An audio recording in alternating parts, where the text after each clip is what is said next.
गुरु प्यारी साध संगत जी, नमस्कार जी। आप सब कैसे हो? आशा करती हूँ बाबा जी की कृपा से, मेहरबानी से आप सब बहुत खुश होंगे, मौज बहार में होंगे और अवश्य ही भजन सिमरन में होंगे। साध संगत जी, मैं हाजिर हूँ आज आप सभी से एक बहुत ही खूबसूरत साखी साझा करने के लिए। एक हृदय स्पर्शी साखी। उम्मीद करती हूँ ये साखी आप सभी को बहुत पसंद आएगी और आपके हृदय को अवश्य स्पर्श करेगी। तो चलिए साध संगत जी, समय ना गवाते हुए शुरू करते हैं। साध संगत जी, रात के करीब 11 बज रहे थे और अचानक घर की घंटी बजी। रवि चौंक गया। इतनी रात को भला कौन आया होगा? दरवाजा खोलकर घर के बाहर आया तो देखता है कि सामने एक वृद्ध सज्जन खड़े हैं। एक ऑटो पर आए हुए तेजी से हाँफ रहे थे और उन सज्जन ने उनसे पूछा कि बेटा, आपका नाम? उसने बोला, रवि। वृद्ध सज्जन ने कहा कि हे भगवान, तेरा लाख लाख धन्यवाद, घर मिल गया। रवि को कुछ समझ नहीं आया। वृद्ध सज्जन ने कहा कि पानी मिलेगा। रवि ने कहा कि आइए, घर के अंदर आइए, और रवि ने उनको पानी पिलाया। उसके बाद वृद्ध सज्जन ने रवि के हाथ में एक चिट्ठी दी। रवि ने उस चिट्ठी को पढ़ा। पढ़कर वह दूसरे कमरे में गया। 3-4 मिनट में रवि वहां वापस आया और उस ऑटो वाले को कहा कि भाई साहब, आप चले जाइए, और रवि उस वृद्ध सज्जन का सामान उतार कर घर के अंदर ले आया और कहा कि अंकल, रात बहुत हो गई है, आप सो जाइए, मैं आपका काम कल सुबह कर दूंगा। उस चिट्ठी में रवि के पिता ने रवि के लिए कुछ लिखा था और वृद्ध सज्जन ने कहा कि आपके पिता ने मुझे भरोसा दिलाया है कि मेरा लड़का आपका काम जरूर जरूर करेगा। आप बिना किसी चिंता के निसंकोच वहां चले जाओ। साथ संगत जी, बात यह थी कि उस वृद्ध सज्जन के एकमात्र बेटे का अचानक एक सड़क दुर्घटना में देहांत हो गया था। सिर्फ बुजुर्ग दंपत्ति घर में थे और लालन पालन की दिक्कत होने लग गई थी। यहाँ तक कि दैनिक जीवन के खर्चों की भी पूर्ति नहीं कर पा रहे थे। वह तो अपने बेटे की मृत्यु का कंपनसेशन नहीं लेना चाहते थे, लेकिन जब कोई रास्ता ना बचा तो मजबूरी में उनको कंपनसेशन लेने का सोचना पड़ा। और जब कार्रवाई आगे बढ़ी तो उन्हें पता चला कि एक कागज है जो उन्हें दिल्ली में जाकर सर्टिफाई कराना पड़ेगा। सालों साल वृद्ध सज्जन अपने छोटे से गांव से बाहर नहीं निकले थे। दिल्ली उनके लिए बहुत डरावनी और बहुत बड़ी जगह थी। इतने में उनके पुराने मालिक ने अपने बेटे के नाम से चिट्ठी बनाकर दी कि जाओ, मेरा बेटा रवि आपकी मदद करेगा। अगले दिन सुबह अंकल उठे। रवि ने उनको बढ़िया नाश्ता कराया, अपनी गाड़ी में बैठाया।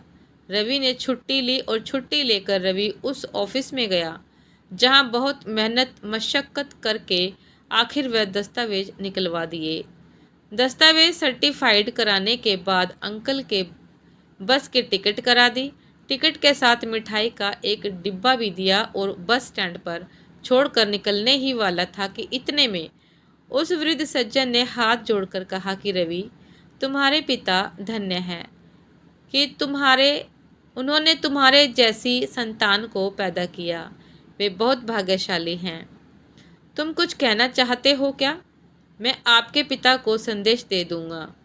उनसे कहना तो मुझे भी बहुत कुछ है, पर अगर आपकी कोई बात पहुंचानी हो तो मैं पहुंचा दूंगा।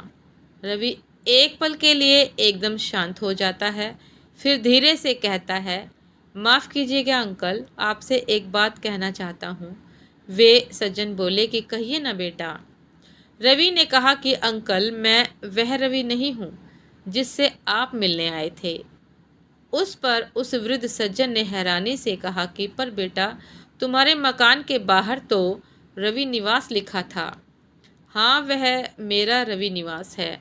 मेरा नाम भी रवि है, लेकिन मैं वह रवि नहीं हूँ जिसे आप ढूंढने आए थे।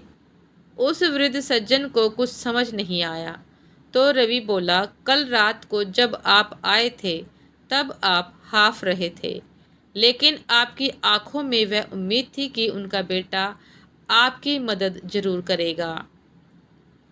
जब मैंने चिट्ठी पढ़ी तो मैंने आपके वाले रवि को फ़ोन किया। वह एकदम से परेशान हो गया और असमंजस में पड़ गया, क्योंकि वह कहीं बाहर गया हुआ था और 8-10 दिन बाद आने वाला था। साथ ही आपको देखकर मुझे मेरे पिता की याद आ गई, जिनके लिए मैं जीवन भर कुछ ना कर पाया था। मेरे पास हिम्मत भी नहीं थी कि मैं आपकी उम्र और भावना को देखते हुए आपको वापस भेज सकूं। तब मैंने निर्णय लिया कि आपका यह काम मैं करूंगा। साथ संगत जी, उस वृद्ध व्यक्ति की आंखों से आंसू बहने लगे। वह बोले कि तुम रवि को जानते नहीं हो। रवि बोला, अंकल मैं उसको नहीं जानता। आपकी चिट्ठी में उनका फ़ोन नंबर था, मैंने उन्हें फ़ोन लगाया। उस पर उन्होंने फिर से पूछा, तुम वह रवि भी नहीं हो? वह फिर से बोला कि हाँ मैं वह रवि भी नहीं हूँ। उस पर उस वृद्ध ने कहा, फिर भी तुमने मेरे लिए छुट्टी ली और इतना काम किया। कौन कहता है कि भगवान नहीं होता? कौन कहता है कि ईश्वर नहीं होता? इसको बार बार दोहराते हुए वह बस में बैठकर चले गए। रवि अपने घर पहुंचा और उस रात को अपने जीवन की सबसे ज़्यादा सुकून वाली नींद आई। साथ संगत जी, जीवन में हम अपने रिश्तेदारों की, दोस्तों की, अपने परिवार वालों की, अपने साथ काम करने वालों की मदद करते हैं। इतने में ही हमारी दुनिया सिमट जाती है। पर क्या कभी हमने सोचा कि बिना किसी कारण के अनजान की, जिसे हम जानते तक नहीं, पहचानते तक नहीं, उनकी मदद की है? क्या हमने कभी अजनबी की मदद की है?